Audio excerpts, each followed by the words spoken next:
The space you occupy changes you. Consider a coffee shop.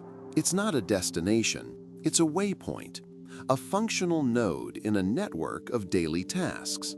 The acoustics are harsh, dominated by the hiss of steam wands and the clatter of ceramic on saucer. Your nervous system registers this as low-level environmental stress.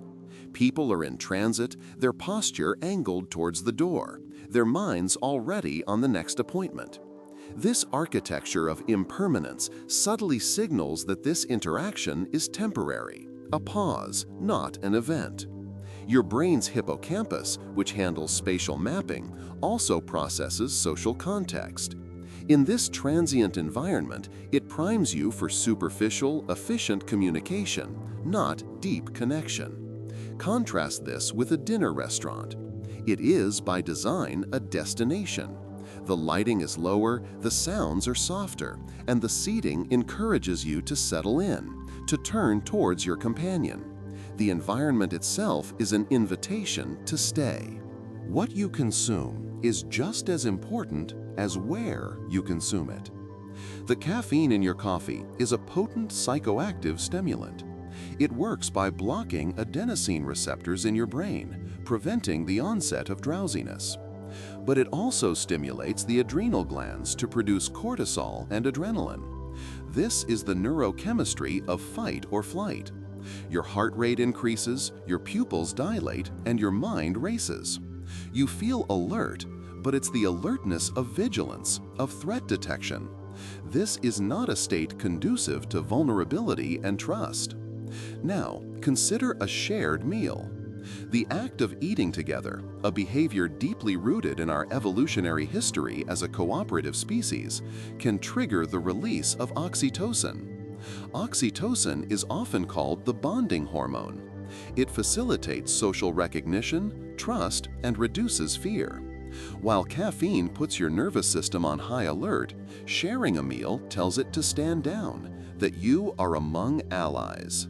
Every choice is a signal. In biology, costly signaling theory posits that individuals display their fitness through behaviors or traits that are expensive to produce. A peacock's tail is the classic example. It's metabolically expensive and makes it vulnerable to predators, but it reliably signals genetic quality to peahens. A coffee date is, economically speaking, a low-cost signal. It requires minimal investment of two critical resources: time and money. The unspoken message can be one of tentative interest, of efficiency, or even an audition. A dinner date, conversely, is a high-cost signal. It commits multiple hours and significantly more financial resources. This isn't about materialism, it's about the perceived value of the interaction. The greater investment signals a higher level of seriousness and intent, which can subconsciously increase the perceived value and potential of the relationship itself. The gesture changes the frame from evaluation to experience. Our perception of time dictates our behavior. The study of this is called chronemics. A coffee date is typically bound by an implicit and often explicit time limit. I've only got an hour before I have to get back. This temporal cage creates pressure. You feel a need to perform, to summarize yourself, to quickly assess the other person. Conversation becomes transactional, a rapid exchange of data points rather than a shared exploration of ideas. There is no room for comfortable silence or for a story to meander to an unexpected place. The clock is always ticking. Dinner is amorphous. It has a beginning, but its end is undefined. This open-ended structure is psychologically liberating. It removes the pressure to be efficient. It allows conversational threads to be followed, for tangents to be explored, and for moments of quiet reflection to exist without feeling like wasted time. This is where genuine rapport is built in, the unstructured, unhurried spaces between words. While caffeine primes the brain for anxiety, another common dinner date molecule does the opposite. Alcohol, specifically ethanol, is a central nervous system depressant. Its primary effect is to enhance the activity of a neurotransmitter called GABA, which is the brain's main inhibitory signal. Think of it as turning down the volume on neural activity.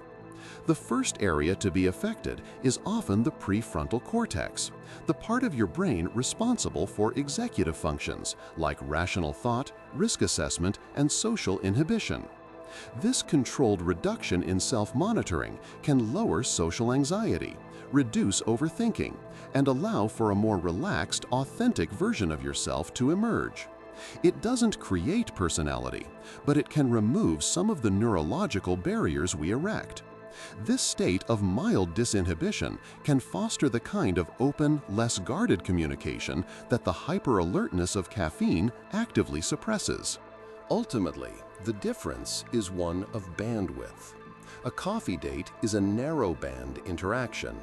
It engages limited senses: the bitter taste of coffee, the harsh ambient noise, the sterile visual field. It's an environment optimized for data transfer, not sensory immersion. The setting itself provides very little shared material to experience together. A dinner date is a broadband, multisensory experience. You share the aroma of the food, the complex flavors, the visual presentation of the plates, the texture of the linen, the warmth of the room.